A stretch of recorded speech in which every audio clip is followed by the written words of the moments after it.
great dread came on her. Then, with a cry, she turned away, casting off her cloak, and fled southward along the river, and her white raiment shone in the moon. Thus Brandir saw her from the hillside, and turned to cross her path. But he was still behind her when she came to the ruin of Glaurung, nigh the brink of Cabed in As. There she saw the dragon lying, but she heeded him not, for a man lay beside him, and she ran to Duramba, and called his name in vain. Then, finding that his hand was burned, she washed it with tears, and bound it about with a strip of her raiment, and she kissed him, and cried on him again to awake. Thereat Glaurung stirred for the last time ere he died, and he spoke with his last breath, saying, Hail, Nienor, daughter of Hurin. We meet again ere the end. I give thee joy that thou hast found thy brother at last, and now thou shalt know him. A stabber in the dark, treacherous to foes, faithless to friends, and a curse unto his kin. Turin, son of Hurin. But the worst of all his deeds thou shalt feel in thyself. Then Glaurung died, and the veil of his malice was taken from her, and she remembered all the days of her life. Looking down upon Turin, she cried, Farewell, O twice beloved. Ah, Turin, Turumba, Turan, and Bartana. Master of doom, thy doom, master. Oh, happy to be dead. Then Brandir, who had heard all, standing stricken upon the edge of ruin, hastened towards her. But she ran from him, distraught with horror and anguish, and coming to the brink of Cabed in As, she cast herself over, and was lost in the wild water. Then Brandir came and looked down, and turned away in horror. And though he no longer desired life, he could not seek death in that roaring water. Thereafter no man looked again upon Cabed in As, nor would any beast or bird come there, nor any tree grow. And it was named Cabed Nebamath, the leap of dreadful doom. But Brandir made his way back to Nengirith to bring tidings to the people. And he met Dorlas in the woods and slew him, the first blood that ever he had spilled, and the last. And he came to Nengirith, and men cried to him, Have you seen her? For Niniel is gone. And he answered, Niniel is gone forever. The dragon is dead, and Turumba is dead. And those tidings are good. The people murmured at these words, saying that he was crazed. But Brandir said, Hear me to the end. Niniel the beloved is also dead. She cast herself into Teglin, desiring life no more. For she learned that she was none other than Nienor, daughter of Hurin of Dorlomin, ere her forgetfulness came upon her, and that Turumba was her brother, Turin, son of Hurin. But even as he ceased, and the people wept, Turin himself came before them. For when the dragon died, his swoon left him, and he fell into a deep sleep of weariness. But the cold of the night troubled him, and the hilts of Gurthang drove into his side, and he awoke. Then he saw that one had tended his hand, and he wondered much that he was left none the less to lie upon the cold ground.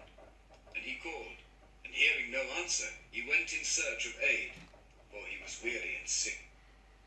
But when the people saw him, they drew back in fear, thinking that it was his unquiet spirit.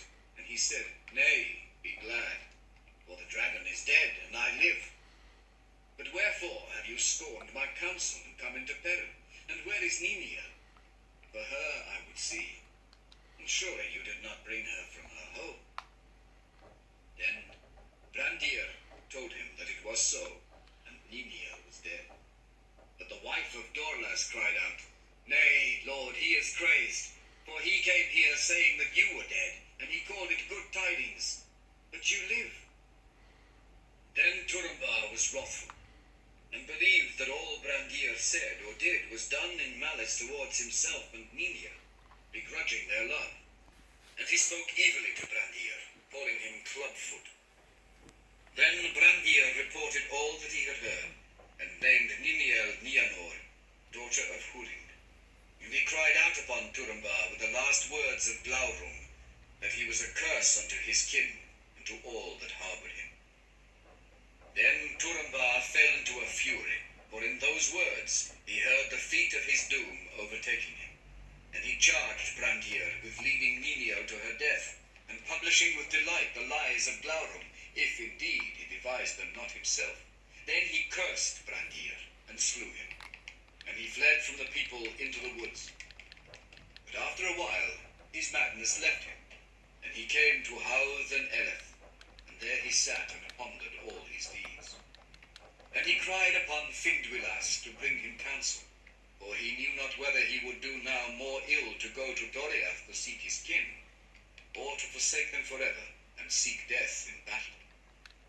And even as he sat there, Mablung with a company of grey elves came over the crossings of Teglin, and he knew Turin, and hailed him, and was glad indeed to find him yet living, for he had learned of the coming forth of Glaurung, and that his path led to Brethil.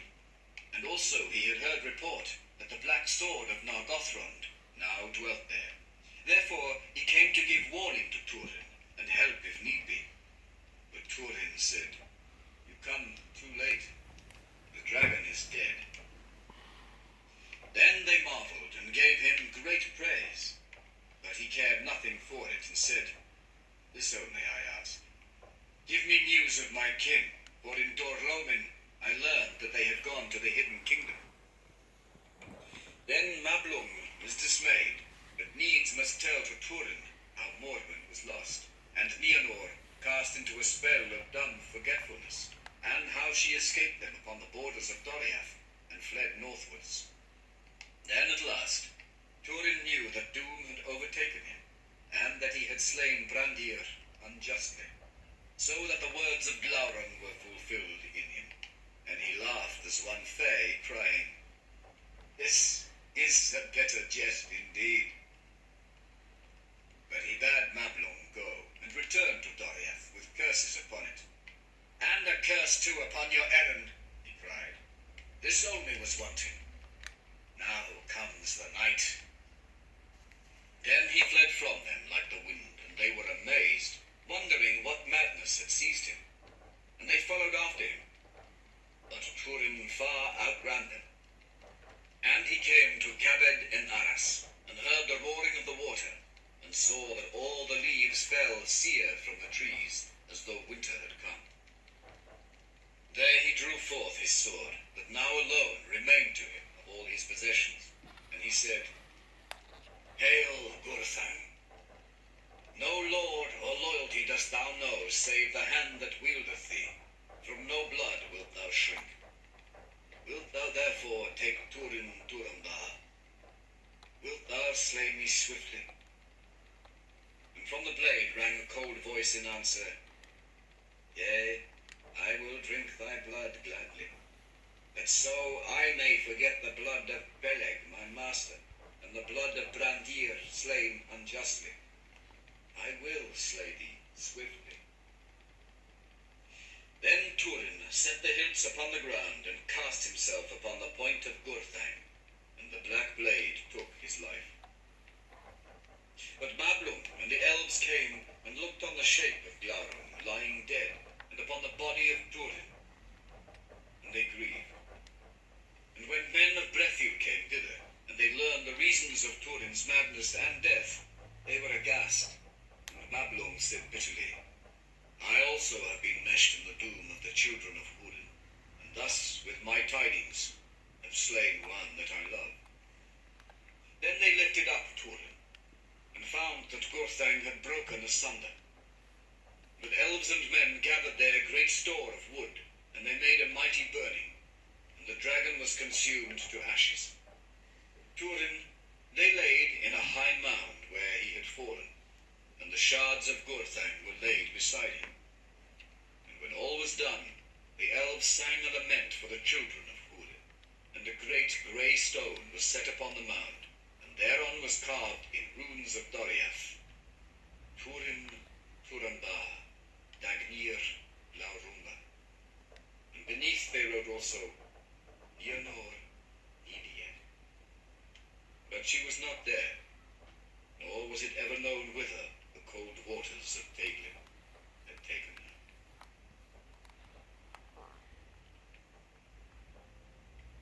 Of the ruin of Doriath. So ended the tale of Turin Turamba.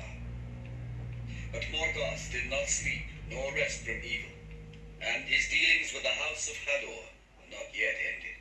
Against them his malice was unsated, though Hurin was under his eye, and Morwen wandered distraught in the wild. Unhappy was the lot of Hurin. For all that Morgoth knew of the working of his malice, Hurin knew also. That lies were mingled with the truth, and aught that was good was hidden or distorted. In all ways, Morgoth sought most to cast an evil light on those things that Thingol and Melian had done, for he hated them and feared them. When, therefore, he judged the time to be ripe, he released Hurin from his bondage, bidding him go whither he would. And he feigned that in this he was moved by pity as for an enemy utterly defeated. But he lied. For his purpose was that Hurin should still further his hatred for elves and men ere he died. Then, little though he trusted the words of Morgoth, knowing indeed that he was without pity, Hurin took his freedom, and went forth in grief, embittered by the words of the Dark Lord. And a year was now gone since the death of Turin, his son. For 28 years he had been captive in Angband, and he was grown grim to look upon. His hair and beard were white and long, but he walked unbowed, bearing a great black staff, and he was girt with a sword. Thus he passed into Hithlum, and tidings came to the chieftains of the Easterlings that there was a great riding of captains and black soldiers of Angband over the sands of Anfaudith, and with them came an old man as one that was held in high honor. Therefore they did not lay hands on Hurin, but let him walk at will in those lands, in which they were wise, for the remnant of his own people shunned him, because of his coming from Angband as one in league and honor with Morgoth. Thus his freedom did but increase the bitterness of Hurin's heart, and he departed from the land of Hithlum and went up into the mountains. Thence he descried far off amid the clouds the peaks of the Crissaegrim, and he remembered Turgon, and he desired to come again to the hidden realm of Gondolin. He went down therefore from Eredwethrim, and he knew not that the creatures of Morgoth watched all his steps. Crossing over the Brithiach, he passed into Dimbar and came to the dark feet of the Echoriath. All the land was cold and desolate, and he looked about him with little hope, standing at the foot of a great fall of stones beneath a sheer rock wall, and he knew not that this was all that was now left to see of the old way of escape. The dry river was blocked, and the arched gate was buried. Then Hurin looked up to the grey sky, thinking that he might once more descry the eagles, as he had done long ago in his youth. But he saw only the shadows blown from the east, and clouds swirling about the inaccessible peaks, and he heard only the wind hissing over the stones. But the watch of the great eagles was now redoubled, and they marked Hurin well, far below, forlorn in the fading light, and straightway Thorondor himself, since the tidings seemed great, brought word to Turgon. But Turgon said, "Does Morgoth sleep? You were mistaken." "Not so," said Thorondor. "If the eagles of Manwë were wont to err thus, then long ago, Lord, your hiding would have been in vain." "Then your words bode ill," said Turgon, "for they can bear but one meaning. Even Hurin Tharion has surrendered to the will of Morgoth. My heart is shut." But when Thorondor was gone, Turgon sat long in thought, and he was troubled, remembering the deeds of Hurin of Dor Lomin, And he opened his heart, and sent to the eagles to seek for Hurin, and to bring him, if they might, to Gondolin. But it was too late, and they never saw him again, in light or in shadow. For Hurin stood in despair before the silent cliffs of the Echoriath, and the westering sun, piercing the clouds, stained his white hair with red. Then he cried aloud in the wilderness, heedless of any ears, and he cursed the pitiless land. And standing at last upon a high rock, he looked towards Gondolin, and called in a great voice, Turgan! Turgan! Remember the fen of Serech! Oh, Turgan! Will you not hear in your hidden halls?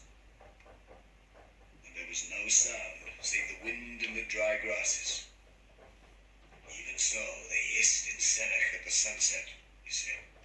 And as he spoke, the sun went behind the mountains of shadow, and a darkness fell about him, and the wind ceased, and there was silence in the waste. Yet there were ears that heard the words that Hurin spoke, and report of all came soon to the dark throne in the north, and Morgoth smiled, for he knew now clearly in what region Turgon dwelt. Though because of the eagles no spy of his could yet come within sight of the land behind the encircling mountains. This was the first evil that the freedom of Hurin achieved. As darkness fell, Hurin stumbled from the rock and fell into a heavy sleep of grief. But in his sleep he heard the voice of Morwen lamenting, and often she spoke his name, and it seemed to him that her voice came out of Brethil. Therefore, when he awoke with the coming of day, he arose and went back to the Brithiach. And passing along the eaves of Brethil, he came at a time of night to the crossings of Teglin. The night sentinels saw him, but they were filled with dread, for they thought that they saw a ghost out of some ancient battle mound that walked with darkness about it. And therefore Hurin was not stayed, and he came at last to the place of the burning of Glaurung, and saw the tall stone standing near the brink of Cabed Neramath. But Hurin did not look at the stone, for he knew what was written there, and his eyes had seen that he was not alone. Sitting in the shadow of the stone there was a woman, bent over her knees, and as Hurin stood there silent, she cast back her tattered hood, and lifted her face. Grey she was, and old. But suddenly her eyes looked into his, and he knew her. Although they were wild and full of fear, that light still gleamed in them, that long ago had earned for her the name Elethrin, proudest and most beautiful of mortal women in the days of old. You come at last, she said. I have waited too long. It was a dark road. I have come as I could, he answered. But you are too late, said Morwen. They are lost. I know it, he said, but you are not. But Morwen said, almost. I am spent. I shall go with the sun. Now little time is left. If you know, tell me. How did she find him? But Hurin did not answer, and they sat beside the stone and did not speak again. And when the sun went down, Morwen sighed and clasped his hand and was still. And Hurin knew that she had died. He looked down at her in the twilight, and it seemed to him that the lines of grief and cruel hardship were smoothed away. She was not conquered, he said, and he closed her eyes and sat unmoving beside her as the night drew down. The waters of Cabed Neramath roared on, but he heard no sound, and he saw nothing and felt nothing, for his heart was stone within him. But there came a chill wind that drove sharp rain into his face, and he was roused, and anger rose in him like smoke, mastering reason, so that all his desire was to seek vengeance for his wrongs, and for the wrongs of his kin, accusing in his anguish all those who ever had dealings with them. Then he rose up, and he made a grave for Morwen above Cabed Neramath, on the west side of the stone. And upon it he cut these words, Here lies also Morwen and Ethwen. It is told that a seer and harp player of Brethil named Hurin made a song, saying that the stone of the hapless should not be defiled by Morgoth, nor ever thrown down, not though the sea should drown all the land, as after indeed befell. And still, tall Morwen stands alone in the water beyond the new coasts that were made in the days of the wrath of the Valar. But Hurin does not lie there, for his doom drove him on, and the shadow still followed him. Now Hurin crossed over Teglin, and passed southwards down the ancient road that led to Nargothrond. And he saw far off to the eastward the lonely height of Amon-Ruth, and knew what had befallen there. At length he came to the banks of Narog, and ventured the passage of the wild river upon the fallen stones of the bridge, as Mablung of Doriath had ventured it before him. And he stood before the broken doors of Felagund, leaning upon his staff. Here it must be told that after the departure of Glaurung, Mime, the petty dwarf, had found his way to Nargothrond, and crept within the ruined halls, and he took possession of them, and sat there, fingering the gold and the gems, letting them run ever through his hands, for none came nigh to despoil him, from dread of the spirit of Glaurung and his very memory. But now one had come, and stood upon the threshold, and Mime came forth, and demanded to know his purpose. But Hurin said, Who are you that would hinder me from entering the house of Finrod Felagund? Then the dwarf answered, I am Mime, and before the proud ones came from over the sea, dwarves delved the halls of Nulu-Gizdin. I have but returned to take what is mine, for I am the last of my people.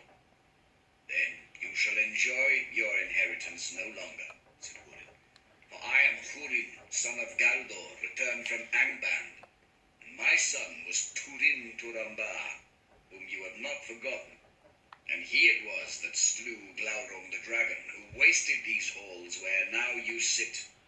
And not unknown is it to me by whom the dragon helm of Dorlomin was betrayed. Then Mime, in great fear, besought Hurin to take what he would, but to spare his life. But Hurin gave no heed to his prayer, and slew him there before the doors of Nargothrond.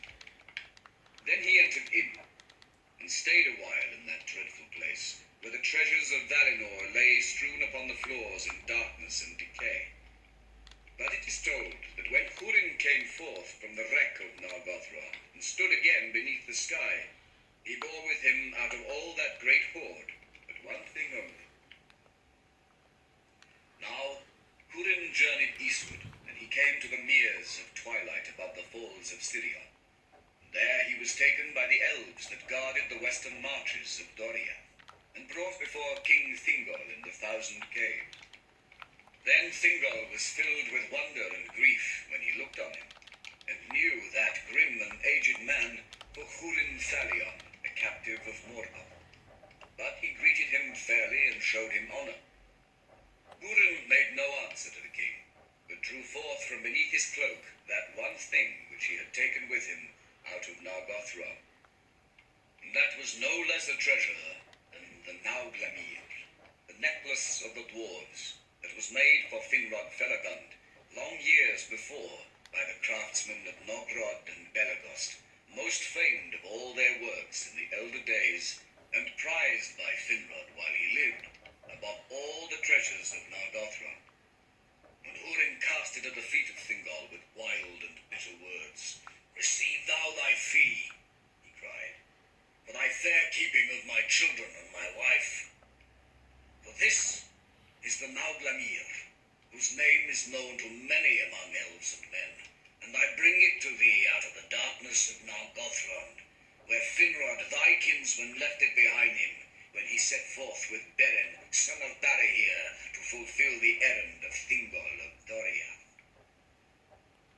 Then Thingol looked upon the great treasure, and knew it for the Nauglamir, understand Hurin's intent. But being filled with pity, he restrained his wrath, and endured Hurin's scorn. And at the last Melian spoke and said, Hurin Dalian, Morgoth hath bewitched thee. For he that seeth through Morgoth's eyes, willing or unwilling, seeth all things crooked. Long was Hurin thy son fostered in the halls of Menegroth, and shown love and honour as the son of the king. And it was not by the king's will, nor by mine, that he came never back to Doriath. And afterwards thy wife and thy daughter were harboured here with honour and goodwill. And we sought by all means that we might to dissuade Morwen from the road to Nargothrond. With the voice of Morgoth thou dost now upbraid thy friends. And hearing the words of Melian, Hurin stood moveless, and he gazed long into the eyes of the queen. And there, in Menegroth, defended still by the girdle of Melian from the darkness of the enemy, he read the truth of all that was done, and tasted at last the fullness of woe that was measured for him by Morgoth Baudhir. And he spoke no more of what was past, but stooping, lifted up the Nauglamir from where it lay before Thingol's chair, and he gave it to him, saying, Receive now, Lord, the necklace of the dwarves, as a gift from one who has nothing, and as a memorial of Hurin of Dorlone, for now my fate is fulfilled, and the purpose of Morgoth achieved, but I am his thrall no longer. Then he turned away, and passed out from the 1,000 caves, and all that saw him fell back before his face, and none sought to withstand his going, nor did any know whither he went. But it is said that Hurin would not live thereafter, being bereft of all purpose and desire, and cast himself at last into the western sea, and so ended the mightiest of the warriors of mortal men. But when Hurin was gone from Menegroth, Thingol sat long in silence, gazing upon the great treasure that lay upon his knees. And it came into his mind that it should be remade, and in it should be set the Silmaril. For as the years passed, Thingol's thoughts turned unceasingly to the jewel of Feanor, and became bound to it, and he liked not to let it rest even behind the doors of his innermost treasury, and he was minded now to bear it with him always, waking and sleeping. In those days the dwarves still came on their journeys into Beleriand from their mansions in Ered Lindon, and passing over Gelion at Sarn Athrad, the Ford of Stones, they travelled the ancient road to Doriath. For their skill in the working of metal and stone was very great, and there was much need of their craft in the halls of Menegroth. But they came now no longer in small parties as aforetime, but in great companies well armed for their protection in the perilous lands between Aros and Gelion, and they dwelt in Menegroth at such times in chambers and smithies set apart for them. At that very time, great craftsmen of Nogrod were lately come into Doriath. And the king, therefore, summoning them, declared his desire that if their skill were great enough, they should remake the Nauglamir, and in it set the Silmaril. Then the dwarves looked upon the work of their fathers, and they beheld with wonder the shining jewel of Feanor, and they were filled with a great lust to possess them, and carry them off to their far homes in the mountains. But they dissembled their mind, and consented to the task. Long was their labour, and Thingol went down alone to their deep smithies, and sat ever among them as they worked. In time his desire was achieved, and the greatest of the works of elves and dwarves were brought together and made one, and its beauty was very great, for now the countless jewels of the Nauglamir did reflect and cast abroad in marvellous hues the light of the Silmaril amid most. Then Thingol, being alone among them, made to take it up and clasp it about his neck. But the dwarves in that moment withheld it from him, and demanded that he yield it up to them, saying, By what right does the Elven King lay claim to the Nauglamir that was made by our fathers for Finrod Felagund, who is dead?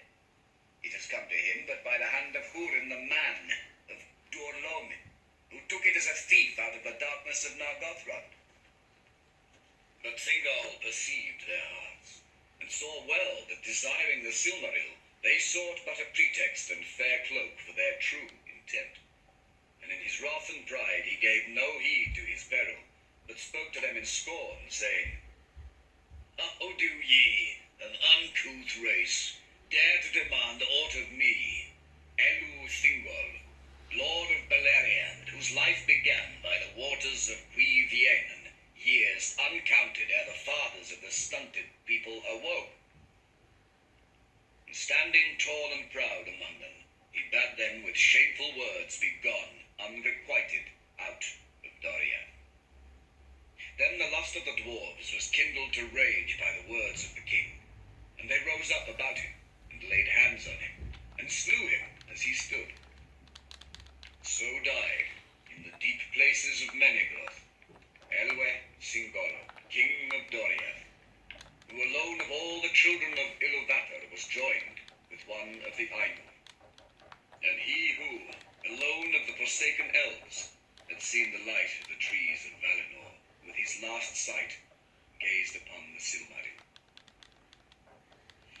Then the dwarves, taking the Nauglamir, passed out of Menegroth, and fled eastwards through Region. The tidings went swiftly through the forest, and few of that company came over Aros, for they were pursued to the death as they sought the eastward road, and the Nauglamir was retaken,